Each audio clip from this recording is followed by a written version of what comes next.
जय श्री कृष्णा। भक्त नरसिंह मेहता की जय। सनातन धर्म की जय। हर हर महादेव। श्रोता बंधु, भगवान श्री कृष्ण के परम भक्त संत नरसिंह मेहता की पवित्र कथा लेकर आया हूँ, जिनकी सहायता के लिए श्री कृष्ण बार बार धरती पर आए। गरीबी थी, कमी थी, लेकिन उनके दिल में कृष्ण का अटूट भक्ति थी। लोग उनका मजाक उड़ाते थे, पर वो हर दिन गलियों में बैठकर श्री कृष्ण का नाम गाते रहते थे, क्योंकि उनके लिए श्री कृष्ण ही सब कुछ थे। जय श्री कृष्णा। श्रोता बंधु, मैं पंडित गोपाल जी तिवारी सत्य सनातन ज्ञान संगम चैनल से श्री कृष्ण के चरणों में नमन करते हुए चैनल पर समस्त श्रोता बंधुओं का स्वागत करता हूँ। हमारा प्रयास पौराणिक कथाओं को जन जन तक पहुँचाना है। सनातन धर्म की जय। श्रोता बंधु, जूनागढ़ के मेहता परिवार में उस वर्ष पितृपक्ष की हवाओं में श्रद्धा नहीं, षड्यंत्र की गूंज थी। संत नरसिंह मेहता के बड़े भाई बंशीधर ने अपनी कुटिलता से भक्ति को आजमाने की योजना बनाई। इस साल श्राद्ध का सारा भार नरसिंह पर डाल दो। जब बिरादरी के ब्राह्मणों को खिलाने के लिए इसके घर में दाने नहीं होंगे, तब सारा जूनागढ़ इसकी भक्ति पर हंसेगा।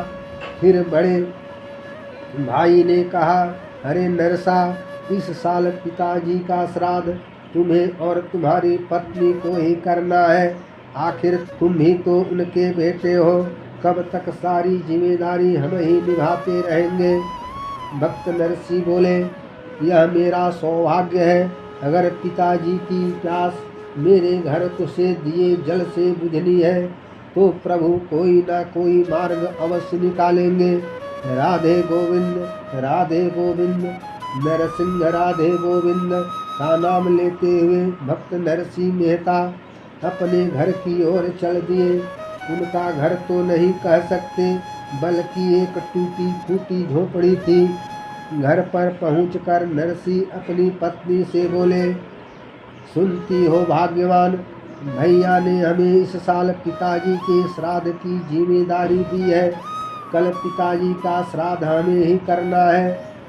उनकी पत्नी बोली, पर पिताजी का श्राद्ध करने के लिए घर में अन्न का एक दाना भी नहीं है, हम कैसे करेंगे। हर साल भैया भाभी श्राद्ध करते हैं, हम तो बस सेवा ही देते हैं, श्राद्ध के काम में अब हम कैसे करेंगे। नरसिंह बोले, राधे गोविंद, राधे गोविंद, मेरा कन्हैया सब कर देगा।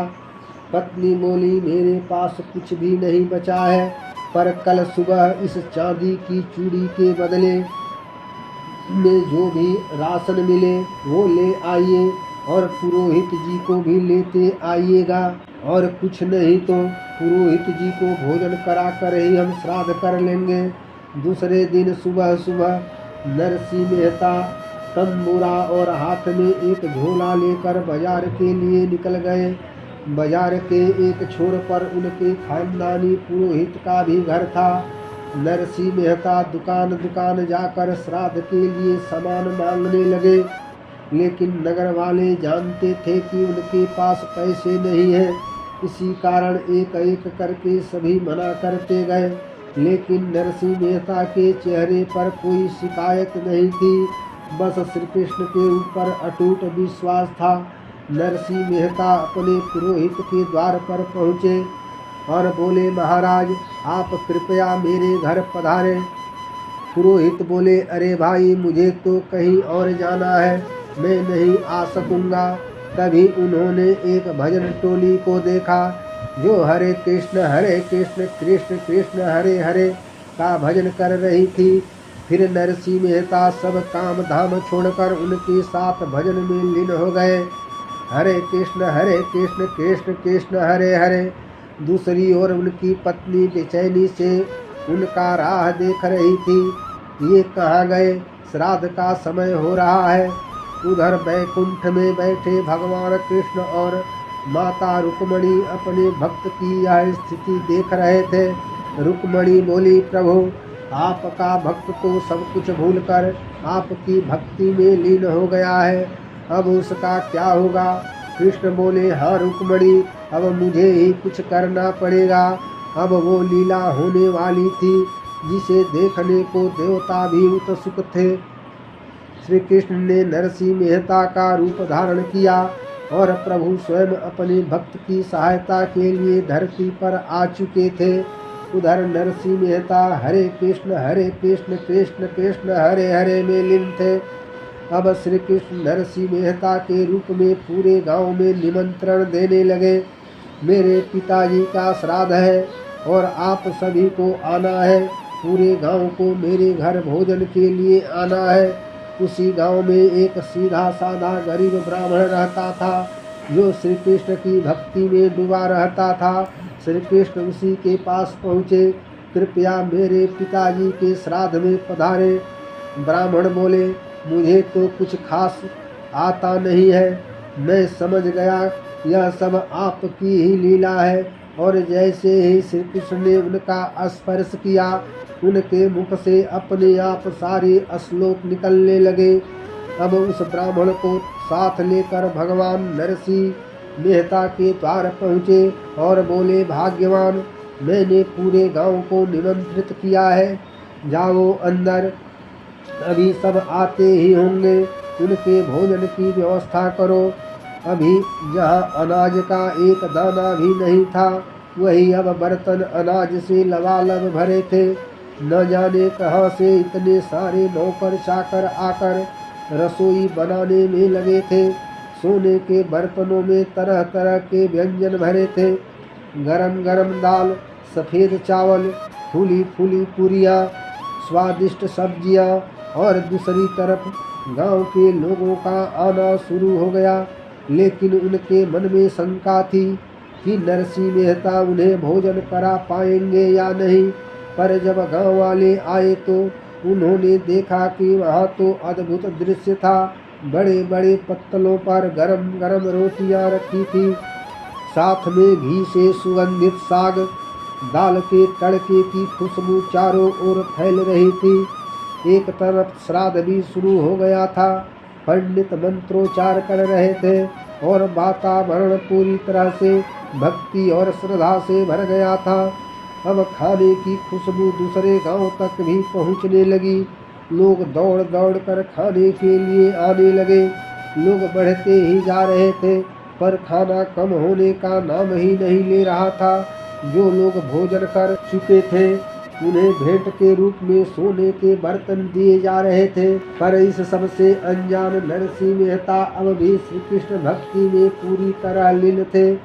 जब उनके खानदानी पुरोहित को इस सच्चाई का पता चला तो वे दौड़ते हुए नरसिंह मेहता के द्वार पर पहुँचे और उनके चरणों में गिरकर क्षमा मांगने लगे। यह सब कैसे हो गया? नरसिंह के पास इतने पैसे भला कहाँ से आए? भैया भाभी भी अब भगवान और भक्ति की शक्ति का एहसास कर चुके थे। इस गरीब ब्राह्मण को श्राद्ध विधि कराने के लिए भगवान ने इतने उपहार दिए कि वह पूरी जिंदगी अपने और अपने परिवार का गुजारा आराम से कर सकता था। शाम का समय हो चुका था। श्राद्ध विधि समाप्त हो चुकी थी। सभी लोग अपने अपने घर लौट चुके थे। नरसिंह मेहता की पत्नी ने पूछा कि यह सब कैसे हुआ? तभी भगवान बोले, मैं अभी नदी में स्नान करके आता हूँ, फिर तुम्हें सब कुछ बताता हूँ। भगवान नदी किनारे पहुँचे और उन्होंने अपना दिव्य वास्तविक स्वरूप धारण किया और अंतर ध्यान हो गए। भगवान जाते समय अपना चरण चिन्ह वहाँ छोड़ गए। दूसरी तरफ नरसिंह मेहता भजन में लीन अपने घर पहुँचे। हरे रामा रामा रामा हरे हरे, हरे कृष्णा कृष्णा कृष्णा हरे हरे। पत्नी ने पूछा, ये सब आपने कैसे किया? नरसिंह मेहता बोले, मैंने क्या किया? उनकी पत्नी ने उन्हें सारा घटनाक्रम विस्तार से बता दिया। वो मैं नहीं था, मेरे प्रभु थे। मेरे प्रभु ही मेरा सब कुछ कर रहे थे। नरसिंह मेहता नदी की ओर दौड़ पड़े। मेरे प्रभु रुक जाइए, पर अब बहुत देर हो चुकी थी। भगवान अपने भक्त की सहायता कर चुके थे और अंतर ध्यान हो चुके थे। भक्त नरसिंह मेहता की यह कथा हमें संदेश देती है कि सच्ची भक्ति से असंभव भी संभव हो जाता है। संत नरसिंह मेहता की जय। श्रोता बंधु, महान भक्त नरसिंह मेहता की कृष्ण भक्ति की रोचक कथा सुनकर लाइक करें, शेयर करें, कमेंट करें तथा चैनल को सब्सक्राइब जरूर करें। सनातन धर्म की जय। जय श्री कृष्णा। हर हर महादेव।